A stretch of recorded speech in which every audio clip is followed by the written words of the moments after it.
हिते अव्हांखे अहम ख़बर ॾींदा हलूं। लाड़काणो मां डॉक्टरनि जी मुबैना गिफ़लत सबबि ॻोठाणो फ़ौती वियो आहे, जन त वारसनि पारां एहतिजाज कयो वियो आहे।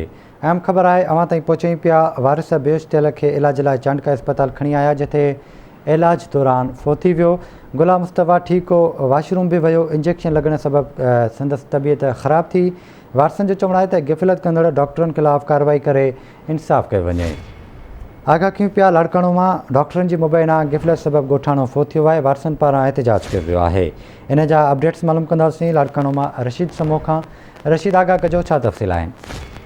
हाँ जी बिल्कुल, गाजी ख्वावड़ के गोठ रायमू खोसा जो रहवासी है।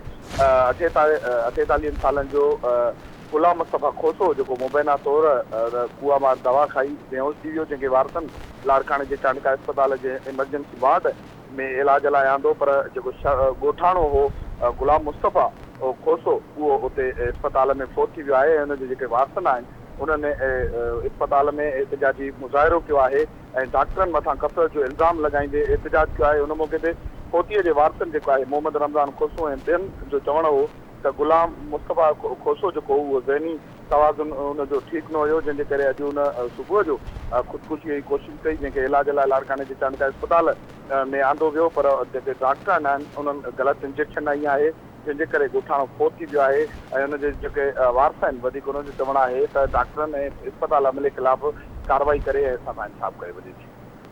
ठीकु आहे रशीद, वॾी महिरबानी अव्हां जी तफ़सील खां आगाह करण लाइ।